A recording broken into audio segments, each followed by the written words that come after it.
কারণ অর্জুন সিনেমা 30 বছর পূর্ণ হয়েছে, ওই জন্য থিয়েটারে আবার রিলিজ হয়েছে। তাই আর দেরি না করে ব্যানার ছাপিয়ে আমাদের রাজারহাট সিএফসি ফ্যান ক্লাবের পক্ষ থেকে বেরিয়ে পড়লাম সিসি2 এর উদ্দেশ্যে। পৌঁছে গিয়ে আরো সদস্যের সঙ্গে দেখা, সবাই একসঙ্গে প্রবেশ করছি আইনক্সের দিকে। থিয়েটারে প্রবেশ করার আগে সবাই মিলে একটু গলা ফাটিয়ে নিলাম, তারপর সবাই মিলে একসঙ্গে অনেক ছবি তুললাম। এইবার হবে আমাদের কেক কাটিং সেলিব্রেশন, তারপর আমরা প্রবেশ করব থিয়েটারের মধ্যে।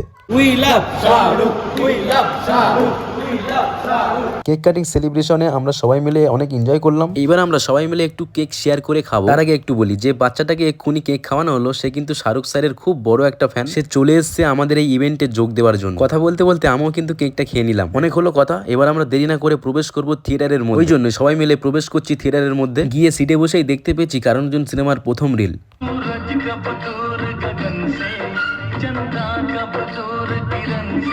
এই গানটা কিন্তু চির অমর, আর সারা জীবন চির অমরই থাকবে। আর আমরা